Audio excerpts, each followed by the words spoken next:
Здравствуйте, дорогие зрители и подписчики! Вас приветствует канал компании Прогресс Авто. Сегодня у нас в продажу поступает Yanmar F20D. Смотрим, целенький, красивый, на хороших шинах, и передних, и задних. И, естественно, с трехточным навесным устройством.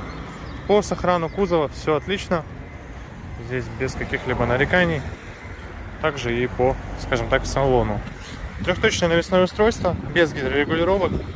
РСБ 1400 фреза. Вот такой комплект ножей. Износ минимален, фактически отсутствует. Задние, передние шины по правой стороне также хорошо. Колесики, все здесь.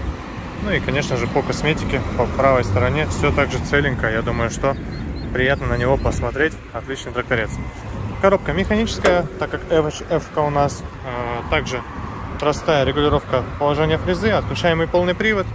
4 передачи на валу отбора мощности, видно ручничок, и 3 передачи на пониженных и повышенных. Соответственно, по наработке 658 часов, и вот такой запуск. Все четко и прекрасно работает. Ой, передачи, конечно же, забыл я снять, поэтому именно поэтому всегда трактора японские запускаются на сцеплении.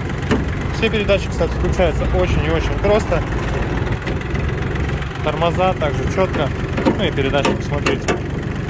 Все прям очень и очень хорошо включается, без хрустов, без стуков и без тому подобных замечаний. Yanmar F20D.